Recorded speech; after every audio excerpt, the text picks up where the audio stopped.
Make a change by helping your car's engine perform efficiently with the new air filter from Filterheads.com.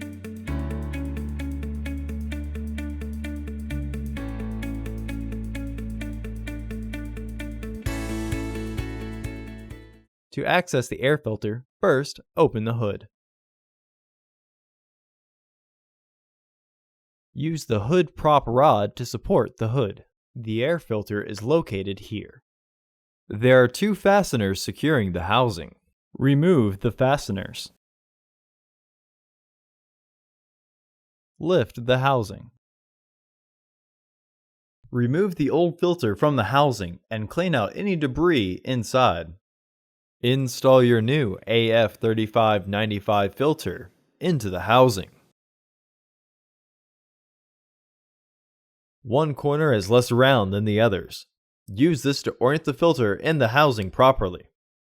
Reinstall the housing by sliding the securing tabs in.